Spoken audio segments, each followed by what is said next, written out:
Well, hello. Hi, Chloe. Hello, Austin. Happy Thursday, It is everyone. Thursday. So whether you're tuning in on Thursday or Monday, if you're Monday, you're really late, but hopefully it's Thursday evening or Friday. Glad to have you here. Yes, hello, Becca. I just, you just said hello to me. Wow. Hi, Sorry, Becca. Chloe. Nobody said hi to you yet. But hey, glad you guys have you here tonight. We've got a couple of things going on. There's actually news in the world that's going on right now. There is actual Believe it or news. not, there's this thing called COVID-19. No, actually, that's not the Yes. news we're going to talk about. Not today. No, that's been talked about enough. Multiple Just times. knocked my mic off. But as we have been going around, there's a band. Maybe not. Some of you have heard of it. What is the name of the band, Chloe? Hawk Nelson. Not Eagle Nelson. Not Hawk Eagle Nelson. Nelson. You stole my joke. It was a really good joke. I know, I did steal your So, joke. Hawk Nelson is a Christian band. You may or may not know it, but Chloe, how would they? We got a little clip here. Where do you think they might have heard Hawk Nelson before? You've if they don't know probably him? heard Hawk Nelson when you're in your mom's car and she's listening to K-Love.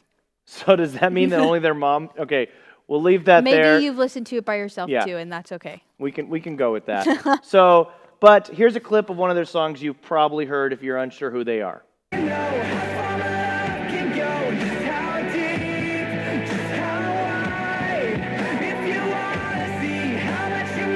So, I'm sure that some of you have heard Hawk Nelson. Yes. I know even I knew of Hawk Nelson, so let us know in the comments if you knew who they were. But I knew of Hawk Nelson, but I had to remind myself of some of their songs. Yes, me too. This week, one of the lead singers, actually the lead singer, John Steingard. John Steingard. And what did he do this week, Chloe? He announced that he does not believe in God anymore. So, I mean, in our world today with social media and all the stuff going on, it's kind of a huge deal that when people start saying things like that on social media, it really begins, I think it even makes me think of what's going on. I mean, and you found this in how many places this afternoon as we were looking it up? This was published in I don't know how many different news, I can't think of the word, websites, I guess. But Good Morning America even posted about it, Fox News, CNN, a lot of different articles about it. So all the big ones, if you haven't heard about it. But a guy named Sean McDowell, who is a great author, actually posted some thoughts in response to some of that. And I just want to share with you because I think we do have to ask some good questions when we hear people walking away from our faith. The first thing he says, and one of the questions he leaves us with is, he says, first, we must have room for doubt. We have to make room for doubt. Yes. Chloe, what do you think that is really describing? He has a whole article here which we can share with you guys later. But what do you think it means when we're talking about making room for doubt? Yes. So in the post that John Steingard made about losing his faith, he shared that he was terrified to announce the doubts and the thoughts that he'd been having about his beliefs about God. So I think making room for doubt looks like, I think, creating an environment that is comfortable with sharing those doubts and not shaming people and making people feel bad when maybe they do express the doubts that they've had and the struggles with evil in the world and what is going on in the world and that stuff. Even I believe in God and I'm a strong Christian and in a relationship with God and pursue that daily. But I can easily say that I sometimes have doubts and struggle with. You're saying you've doubted? Yes, I am. No, I've doubted too. But yeah, and that's okay. We're human. We weren't made to accept this all as if it's easy to understand. Like our God is someone who's so above our knowledge, and that's how it's supposed to be. And I think that's okay. That's really good, Chloe, because I think that we do have to be able to, I mean, with ourselves and with our friends, we do have to, having doubt is okay. It's what we do with it after that and how we respond to that. We have to work through the doubt. And Sean says very clearly also in his article that he's not shaming John here. He's not it's not that he did anything wrong. He's just kind of responding to things that I think we can work through on our own. And one of the other reasons he walks away is he's doubting because of all the evil in the world. And we could probably go through even today and list multiple things evil. I mean, you have the stuff going on in Minneapolis right now.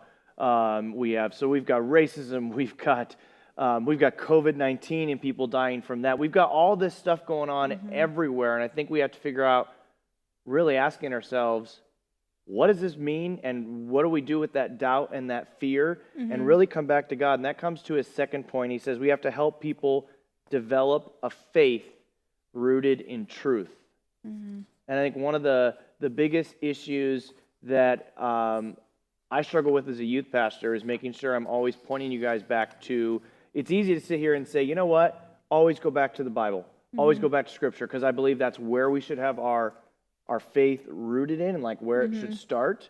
But sometimes that's easier said than done, because I think we don't know where to go. Yeah. We struggle with that. Like if I tell you, just go to the Bible. You can read a lot of articles even talking about, or a lot of passages talking about some of this, and sometimes it pushes you farther away if you don't understand what it really is saying. Yeah, definitely. And the last thing he says, which I think comes with that, is start apologetics training early. This one's very important to me. What is apologetics, Chloe? Like, what would you say apologetics is? I understand. Well, first of all, I didn't know what apologetics was. Probably, I may have heard about it when I was older in high school, maybe junior or senior year. Probably didn't have a very good youth pastor. Oh, yeah, whatever. But I but became a lot more familiar with apologetics going to school in Colorado at Colorado Christian University. Shameless plug, I guess. Love that school. Anyways. I'll make a shameless plug after you're done. Okay, whatever. So apologetics is kind of the logical, I'd say studying our faith from a more logical point of view and historical point of view. So trying to understand why we believe what we believe and being able to defend our faith. Yes. And I just encourage you guys, one of the reasons I shared some of this article, with all the evil going on and stuff, I think with anything, with the lead singer of Hawk Nelson jumping down, with the stuff going on in our world with COVID-19, I think we have to stop and really come back to the foundation of truth, but ask ourselves why we believe what we believe. And I think we have to start understanding what God says about some of the things first before we just jump to conclusion and start reading things. So I wanted to share with you guys Sean McDowell. He's got a website, seanmcdowell.org. You can actually find this article there. And one of the things he is doing, he says he's equipping the church in particular young people to make the case for Christian faith. He wants to be able to help you walk through your faith. He is a great advocate for you guys' understanding of why you believe what you believe. I encourage you to watch some of his stuff and check some of them out. I think it can be very helpful. So just wanted to share with you tonight, as I'm sure some of you are processing all the evil that's going on and just questioning. So I want to send you with that resource. I will post that later. We'll throw it up in the comments. Yeah.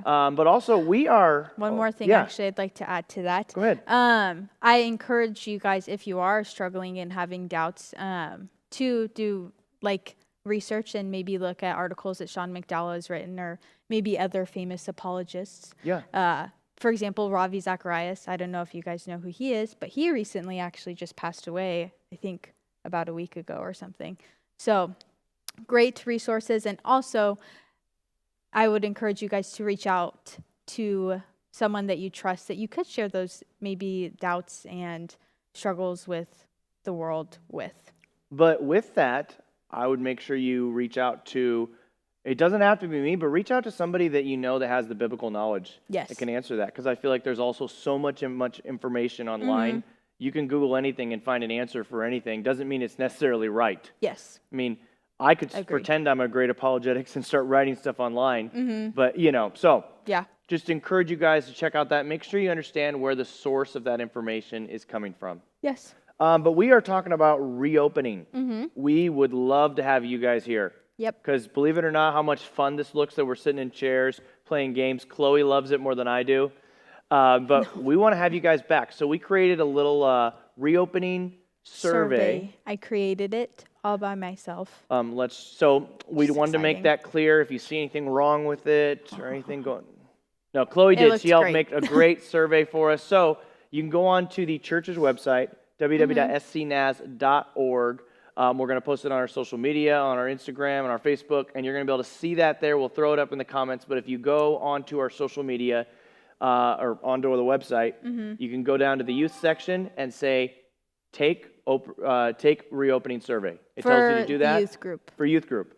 The church one's actually not on there, but we want to hear what you guys have been up to, but also what you think about coming back. What does that look like? We haven't formulated a plan. We're still processing through the 32-page manual that the county gave us on things we can and cannot do, and it's very difficult when a lot of things we do are games and food and sitting close together.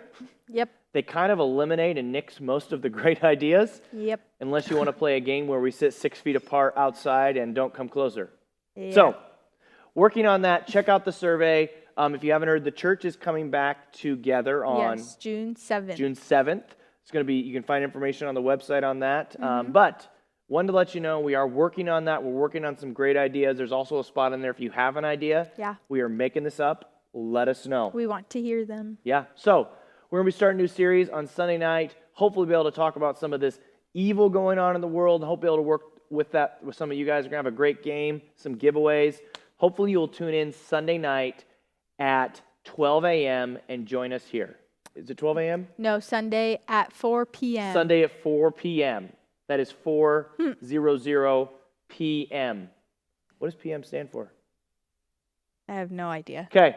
Sunday at 4. We'll see you there. Thank you, Chloe. Yes. Sunday night. Bye, everyone.